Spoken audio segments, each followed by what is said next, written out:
Walang problema, tatanggapin ko. Ang sinasabi ko nga lang sa mga Manileño, manalo, matalo, yung buhay ko ganun pa rin po. Nakakalungkot lang pag iba naging resulta ng eleksyon, walang pagbabagong nangyayari sa Maynila. Ganun pa rin. Hindi ko na po kayang ulitin to. Mahirap yung laban na to. It will take everything that you've got. Hindi lang resources to. Tulog ko. Buhay ko, pagod ko, personal life ko, pamilya ko. Buong pamilya ko tumutulong na rito. Hindi lang resources ko, pati resources sa mga pamilya ko, kapatid ko, tinutulong nila. Group effort to para sa mga Manileño. Sabi ko nga, Tay, mga lolo't lolo ko sa Maynila, kahit yung mga kabataan, alam nyo sa puso nyo. Ramdam nyo yan. Hiling ko lang, huwag kayong magbenta ng boto ninyo. Uso-uso bentahan, 1,000, 2,000.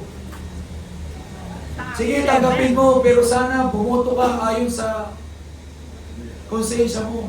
Kung sino yung sa tingin mong tunay na makakapagdala ng pagbabago, yun ang iboto mo. Hindi ko sinasabing ako.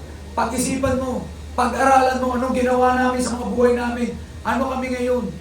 Kayo mag-decide. And deep in your heart, alam mo kung sino ang dapat mamuno sa kanya. Thank you. Yan, ito next question is from Salve Asis. Ay, sir. Hello po.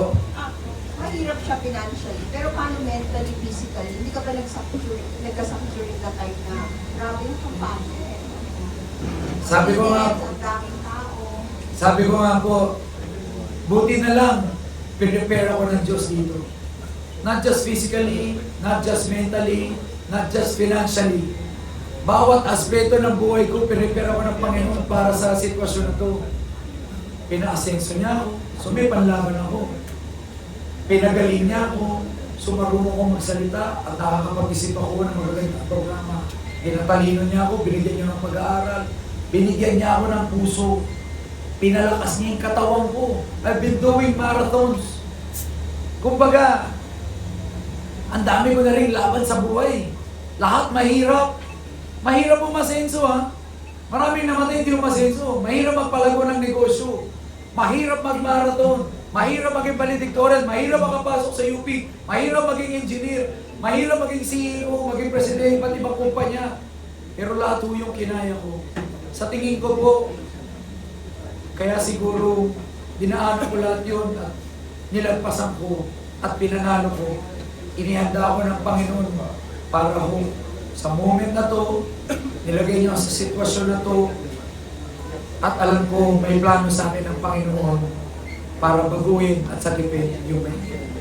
Thank you, Salve. Ito, second to the last question kasi ito naman magkakasakit daw siya pag hindi ko pinagtanong. Janice Nabida. Hi ma'am Janice! One question each Hello. Ay, ayan. Hello. Mayor, No, ba't na? Sorry. Hello. Pwede ba? Yes, Janice, yes. yan, Mayor Sam, kasi marami ang nagtatanong. Ayan. Marami po ang nagtatanong, since pareho naman kayong celebrity ni former Mayor Isko Moreno. Kung sakali po ba na may mag-request na magkaroon ng debate, willing po ba kayo na makipag-debate sa kanya? At ano po ang gusto niyong sabihin kung makakaharap niyo po siya? Kung magkakaroon,